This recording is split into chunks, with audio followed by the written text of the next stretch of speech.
સનાતન પરંપરા છે આપણી કેવી છે? જો પ્રકૃતિ બચાવો એ આપણા સનાતનમાં છે. આપણે ત્યાં પીપળાની પૂજા, તુલસીની પૂજા, વડલાની પૂજા, ઉંદરની પૂજા, એક પણ નાગની પૂજા, પ્રકૃતિને નુકસાન ન કરવું તો એ સનાતનમાં છે. કોને આપણા પાસેથી લેવું? પહાડોની પૂજા, ભગવાન દ્વારકાધીશ જેને ગોવર્ધનની પૂજા એટલે કે પ્રકૃતિની પૂજા કરો. 5000 વર્ષ પહેલા આપણા બાપ કૃષ્ણને ખબર હતી ગ્લોબલ વોર્મિંગ થવાનું છે, એટલે એણે પહાડોની મીંડો પૂજા કરવાની, ગાયુંની. એના વગર આપણને કોઈ નહીં બચાવી શકે. અટાણે ઘણા બધા એવું ગાયું ઉપર આપણે જ્યાં બોલવા જઈએ તો એના ઉપર એકચ્યુઅલી એ તો પશુ છે ને આમ છે ને હું ડિગ્રીઓ મેળવી લીધી ને અમુક ભણેલા થઈ ગયા, એને એમ કે અમને કાયદામાં કોઈ કાયદાને વંદન કરું છું, કાયદાથી એક ડગલું આગળ ન હલાય. પણ જ્યારે અમારા ધર્મ ઉપર વાત આવશે અને અમારા ધર્મ ઉપર તમે ગમે એમ કરશો એટલે અમે કાયદાનો જરૂર ઉપયોગ કરશું, એમાં કાંઈ વાંધો નહીં. પણ એમાં વાર લાગશે ને તો અમારા હાથ કોઈને ભાડે નથી આપી દીધા, એટલું કહી છે. વધારે કાંઈ મારે નથી કહેવું, એ તો સમયની વાત છે. આપણી નજરની સામે અમુક વસ્તુ આપણે ન જોઈ શકીએ, બરાબર ને? એ તો હકીકત વાત છે ને. જે ઘટનાઓ બની છે તમે વિચાર તો કરો. અને કેવા આ શું કરે છે એ નથી સમજાતો. આપણા દીકરીઓને, માતાઓ બહેનોને હું તો કહું, માનો પણ વાંક છે. દીકરી ક્યાં જાય એની એને ખબર હોય. ઘણા કે વળી કે ગઢવી આવું કરે. આ 21મી સદીમાં સ્વતંત્રતા હોવી જોઈએ. સ્વતંત્રતા કરો, તમારી દીકરીને ઘી ખવડાવો. તમે એને પીઝા શું કામ ખવડાવો છો? તમે એને ન ખાવાનું ખવડાવીને અટાણે 45 વર્ષે પૂગેતા તો હાલી ન હકતા બિચાર. પછી સવારમાં નીકળે આમ કરતા પણ પીઝા ઓછા ખાવ તો હું વાંધો, હું કામે? માફ કરજો, કોઈને દુઃખ લાગે તો. મને નથી રહેવાતું એટલે દયા આવે એટલે કહું છું. મને દયા આવે છે. ખાવ આવું કરી નાખવાનું. હવે તમે ન ખાવાનું ખાઓ. આપણું ગાયનું દૂધ, ભેંનું ખાવ. તમે તમારે ભેં છે. નીંદર તમે ડૉક્ટરને પૂછજો. શરીર માટે જેટલું ભોજન, પાણી, બીજું ત્રીજું બધું જેટલું જરૂરી એટલી જ ઊંઘ જરૂરી. અને વધારે કોઈ એરું કઈડો એવી ઊંઘ આવતી હોય તો એ ભેંના દૂધની આવે, તાળી ભરીને પી જાઓ, સારું છે કાંઈ. પણ ગાય છે, ગાયમાં. પણ ખેર, મારે આ બધી વાતોનો પાર નહીં આવે હું કરવા. મારે દુહાસનથી શરૂઆત, વચ્ચે આ બધી વાત, તમારો મોંઘો સમય દેવા આવ્યા. પણ હું એક વાત કરું જેના માટે તમે અહીં મળ્યા છો. 21મી સદી છે, આનું વિઝન શું? MLA સાહેબ અહીં બેઠા હોય એવા જ બધા ધુરંધરો આગળ હશે. મને બધાના હોદ્દાની બધી ખબર ન હોય તો તમે અહીં 2-4 કલાક બેસવાના છો. તો એનું વિઝન શું? 21મી સદી કોઈ ભણેલા પ્રશ્ન કરે તો એનું વિઝન શું? એનો એક દાખલો આપીને દુહાસનથી શરૂઆત કરું. RSSના મિત્રોએ આવો કાર્યક્રમ રાખ્યો તો વિઝન શું? મેં જે વાત કરી, પ્રકૃતિને બચાવવાની, ધરતીને બચાવવાની, ધરતીનો ગોળો બચાવવાની, સનાતન પરંપરા, એનો તમને દાખલો આપું. આમાં સુરવીરોની, શિવાજીની, પ્રતાપની, વલ્લભભાઈ પટેલની જે હારા થયા હોય, વરસાદ સોલંકી, જલારામ બાપા, બજરંગદાસ બાપા, જેનામાં હારા થઈ ગયા એની આપણે અહીંથી વાતો કર, બરાબર? આના વખાણ 200 વર્ષ પહેલા મેકોલેએ કર્યા હતા. એનો દાખલો તમને આપું. જ્યારે ઇંગ્લેન્ડની પાર્લામેન્ટમાં એક કમિટી બેઠી હતી, ટૂંકમાં કહી દઉં, આપ બધા ભણેલા છો ને હું બોલીશ, મેં કીધું જવાબદારી વાળું છે એકદમ. એટલે 200 વર્ષ પહેલા પાર્લામેન્ટમાં કમિટી બેઠી, એણે નક્કી કર્યું કે આપણા દેશને, બધાય દેશને લૂંટવો હોય તો શું કરવું? એના ઉપર ઘણું બોલી શકાય, સંશોધન જે કાંઈ થયું. અને પછી છેલ્લે બધાનું ફોકસ ઇન્ડિયા ઉપર, ભારત ઉપર આવ્યો, હિન્દુસ્તાન ઉપર આવ્યો, અને કીધું કે આ દેશ છે એવું ક્યાંય નથી. અહીંયાથી આને જો લૂંટો, આને હરવી દો, ગુલામ બનાવો તો દુનિયામાં કોઈ બીજા દેશને લૂંટવા ન પડે. અને પછી મેકોલે આવ્યો ભારતમાં. આખી ભારત આખામાં એક ટીમ કામે લાગી. ટૂંકમાં કહું છું, યુવાનો ખાસ નોંધ લેજો. અને મેકોલેએ ખૂબ સંશોધન કર્યા પછી હું તારીખ સાથે તમને કહું, મેકોલેએ લખેલો પત્ર ઓથેન્ટિક તારીખ સાથે કહું, તારીખ 2 ફેબ્રુઆરી, તારીખ 2/1835 ઇંગ્લેન્ડની પાર્લામેન્ટમાં એણે કાગળ લખ્યો હિન્દુસ્તાનમાંથી મેકોલેએ. અને એણે એમ કીધું કે એક ઇંગ્લેન્ડ નહીં પણ દુનિયા આખીના દેશ ભેળા થાય તો એ ભારતને ગુલામ બનાવી શકી આપણી તાકાત નથી. એવી ભારતની ઉજળી પરંપરા સનાતનની છે. આ મેકોલે બોલ્યો, કહું છું, તારીખ 2/1835 એને કાગળ લખ્યો પાર્લામેન્ટમાં. હજી છે એ કાગળ ઓથેન્ટિક. પછી એને કીધું કે આને ગુલામ ન બનાવી શકાય. કાં તો કે આમાં હંપ એવો છે, એક માટીની આમ મુઠ્ઠી ભરી લે હાથમાં, અને એ માટી ધૂળ, જેને ધૂળ કહેવાય, એ ધૂળની મુઠ્ઠી ભરી લે. અને એ ધૂળ કોઈ લેવા આવે તો એના માટે પેઢીઓ આખી કપાઈ જાય, પણ એ ધૂળ ન દે. એકવાર ઝાડને રક્ષણ કરવા માટે બથ ભરી જાય ઝાડને. રાજસ્થાનમાં ઇતિહાસ છે, ગુજરાતમાં ઇતિહાસ છે. મારી પાસે અત્યારે વાર્તા કરવાના સમય નથી. આખા પરિવાર વૈષ્ણવો કપાઈ ગયા છે, ઝાડવાને બથ ભરી જાય. જુવાન દીકરીઓ, દીકરાઓ કુવાડા લઈને કાપવામાં આવ્યા, પણ ઝાડના જતન કર્યા હતા. આપ જાણો છો, મેકોલેએ આ બધો ઉલ્લેખ કર્યો છે કે આ દેશને કોઈ જીતી ન શકે. અને દેશ માટે ખપી ગયા પછી એનો એક સ્ટોન ઊભો કરવામાં આવે, એટલે પાળ્યો. દેશ માટે, રાષ્ટ્ર માટે, ધર્મ માટે, ગાય માટે, બેન દીકરીની ઇજ્જત માટે ખપી જાય, કાયમ આવી જાય, એનો પાળિયો ઊભો કરવામાં આવે, સ્ટોન. એને સિંદૂર લગાડે છે. અને સિંદૂર લગાડ્યા પછી 80 વર્ષની ડોસી 80 વર્ષના ભાભા નાના નાના બાળકોને કાખમાં તેડી અને એ પાળિયાની પાસે જઈ એને દીવો કરી અને એમ કે આ રહ્યો ને ઈ તારો દાદો છે, દેશ માટે ખપી ગયો, આ તારો નાનો છે, બેન દીકરીની ઇજ્જત માટે ખપી ગયો, આ તારા બાપ દાદા છે, આ ધર્મ માટે ખપી ગયા છે. મેકોલે કે આવો આ દેશ છે અને દુનિયાનો કોઈ દેશ નો જીતી શકે. અને ઇંગ્લેન્ડની પાર્લામેન્ટમાંથી વળતો પત્ર આવ્યો કે કોઈ નો જીતી શકે એવો હોય એટલે તો મેકોલેને મોકલ્યો છે, નકર તો ગમે એને મોકલી શકાય. અને પછી કીધું કે હજી માંથી એ 1835 થી 40 સુધી મથ્યો ને પાછો જે મેકોલે ઇંગ્લેન્ડમાં ગયો ને પછી બીનું એ મારા તમારા માટે દુઃખની ઘટના છે. એણે કરી બતાવ્યું, પણ શું કર્યું? લડીને નહીં. કેવી રીતે? એને ત્યાં જઈને એણે કીધું કે માં, એની માને પગે લાગ્યો મેકોલે ઇંગ્લેન્ડ જઈને, અને એને કીધું કે માં, એટલે માએ કીધું પગે લાગ્યો એટલે એને અચરજ લાગ્યું, આ પરંપરા ક્યાં નહીં? તો કે ભારતની. મા બાપને પગે લાગવાની? તો કે હા. તો કે તો એને કોઈ જીતી જ ન શકે. એની માં બોલી તો કે હવે જીતી શકાય એવું કરીને આવ્યો છું. હે, મારો દીકરો એવું કરીને આવ્યો, ભારતને જીતી શકાય એવું કરીને આવ્યો? તો કે હા.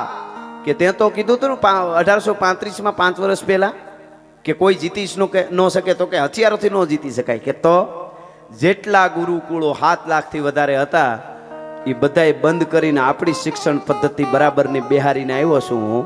અને મેકોલે કે હું જીતી ગુલામ બનાવીને વ્યવસ્થા કરીને આવ્યો એટલું જ નહીં, મેકોલે બોલ્યો છે એ આ જો ક્યાંય તમને સમાજમાં જોવા મળતું હોય તો મને તાળી પાડીને દાદ આપજો. મેકોલે બોલ્યો ઈ કહું 200 વર્ષ પહેલા. એણે કીધું કે આજથી 200 વર્ષ પછી હગી દીકરી અને હગો દીકરો મા બાપને મા હામી ગાળ્યું કાઢશે એવી વ્યવસ્થા કરીને આવ્યો છું. આવું તેથી 19 સૈકામાં મેકોલે બોલ્યો તો તેથી બોલો અત્યારે જોવા મળે છે કે નહીં ઘણી જગ્યાએ? તો અફસોસ એ છે કે સુરવીરતાથી આપણને કોઈ જીત્યું. આપણે ભાગલા પાડવામાં કાંઈ ઘટે નહીં.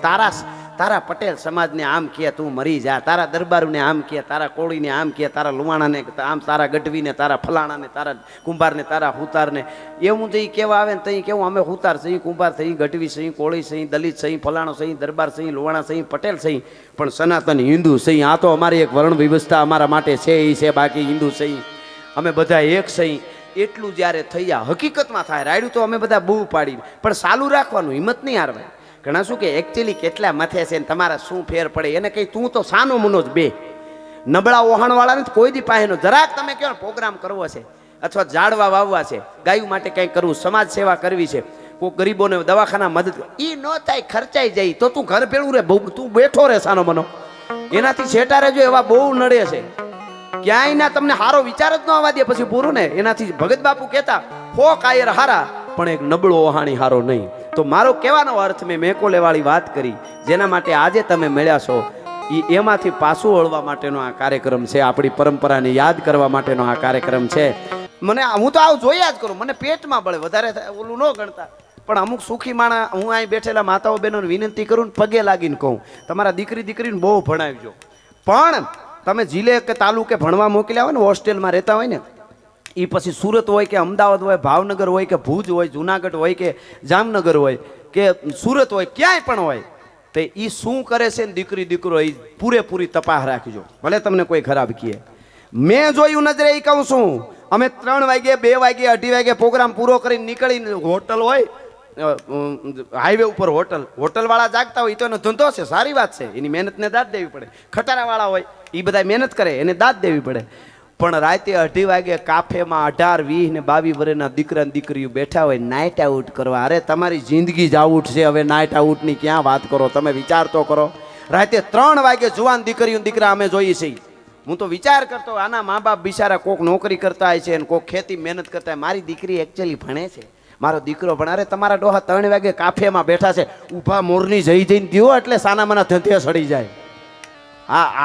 મને આ બધું જોવું ને બહુ ઓલું થાય છે યાર. હા, કોકને અવળું લાગશે ભાઈ આ હું નીકળી પડ્યો, હું કાંઈ સુધારવા નથી નીકળ્યો, મને જે અસ્તિત્વ એ હોપ્યું છે એ મારું બોલવાની જવાબદારી છે, એટલા માટે આ નીકળ્યો. અને જેના મા બાપે પોતાના બાળકોને ઊભા મોરના ધોકા દીધા હોય એ કોઈ દી કોઈની માર ખાઈ નહીં આવે. આ જ્યાં લખવું હોય ત્યાં લખી લેજો તમે. હા, બાકી માલું દેખવી લ્યું, માર ખાઈને આવશે ડો, હું માલું દખો લ્યું. હા, છૂટા પબેડા મારીને વડલે ને આંબલીઓથી અમને પસાડતા અમારા બાપા. આંબલીએ હું કામ છેડ્યો, વડલે હું કામ છેડ્યો, પબેડો મારે વડવાયુમાં ડાયરેક્ટ બફાંગ પગમાં ઘડીક વાર આમ થતું જાય ને ગયા. પણ હટાણે તાકાત નથી ખામો બોનો ઠામો કોઈ આવીને આમ પડકારો કરીને કે એ પાછો વાયડાય નથી હો. આ પણ જરાક આમ આમ આવું વાતું કરું તો કંઈક ભેળું થાય એમ છે નકર હાવ યુવાધન અમુક હાવ એવા સુધરી ગયા છે પોચા એકચ્યુઅલી કોઈને કાંઈ ન કહેવાય બધા 1000 વીઘા ભેળી કરી ડોહા બીજા વાપરી છે હું કોઈને કાંઈ ન કહેવાય નહીં નડવાનું કોઈને નહીં આપણી સનાતન પરંપરાએ કોઈને નડવાનું શીખાડ્યું નથી પણ આપણે નડે એને છોડવાનું શીખાડ્યું નથી એ તો હકીકત છે ને ક્રાંતિમાન વાયડાઈમાં ઘણો ફેર છે પાછો બેન ભેળા કરી દે એ ન ચાલે વાયડાઈ વસ્તુ જુદી છે એક જણો હાલ્યો જતો તો એક જણો હામો આવતો તો ઓલા ફેરવીને ઠપાટ મારી ઓલો કે મારો કાંઈ વાંક નહીં માર ક્યાં એ કે તું કોઈ દી વાંકમાં જ ન હોય એટલે મારે મારવાનો જ નહીં લે આને વાયડાઈ કહેવાય એક જણો એક કરિયાણાના વેપારીની દુકાનને ઓટે જઈને ટિફિન ખોલીને ખાય એક દી બે દી ત્રણ દી ચાર દી એના ઓટે બેહીને ટિફિન ખોલે ખાઈને ઉયો જાય ત્રીજે દી વેપારીએ કીધું કે આ શું કરે તાને એટલા ઓટા હામાં છે ઝાડવા નીચે નહીં તારે ઘરે નહીં મારી દુકાનને ઓટે આવીને જ તું ટિફિન ખાશો આ શું વળી આ વાયડાઈ ન કહેવાય એ કે તને ખબર પડે ને તું ઉધાર નથી દેતો તું ભૂખ્યો નથી મરી જાતો એમ એને દેખાડવા સારું એને ઓટે જઈને ખાઈશ બોલો આને વાયડાઈ કહેવાય ક્રાંતિમાન વાયડાઈમાં ઘણો ફેર છે પણ જો ક્રાંતિ જાગી જાય તો ભારત વર્ષમાં ઘણું છે નહીંતર કોઈને લાગતું હોય એક બીજી વાત કરી દઉં મગજમાં બિહાર લેજો ખાસ અહીં આપણે આટલા બેઠા છે ભારતમાં 100 કરોડ હિન્દુ છે બરોબર કોઈના મનમાં એવો ફાકો રહેતો હોય અહીંથી જાહેરમાં કહું કોઈ હિન્દુના મનમાં ફાકો રહેતો હોય એવો કે પ્રકૃતિનો નિયમ છે એટલે આપણે 100 કરોડ છીએ દીકરો જન્મે દીકરી જન્મે મોટો થાય દીકરો જન્મે દીકરી જન્મે મોટો થાય પ્રકૃતિનો નિયમ છે એટલે 100 કરોડ છે એમાં શું મોટી વાત એવો ફાકો રહેતો હોય મારી પાસે આવે હું સમજાવું એને 1000 વર્ષ સુધી ધગધગતા માથા કાપીને લોહી આ ધરતીમાં સૂર્યરોએ રેડ્યા ને એટલે 100 કરોડ હિન્દુ ભારતમાં છે જ્યાં લખવું હોય ત્યાં લખી લેજો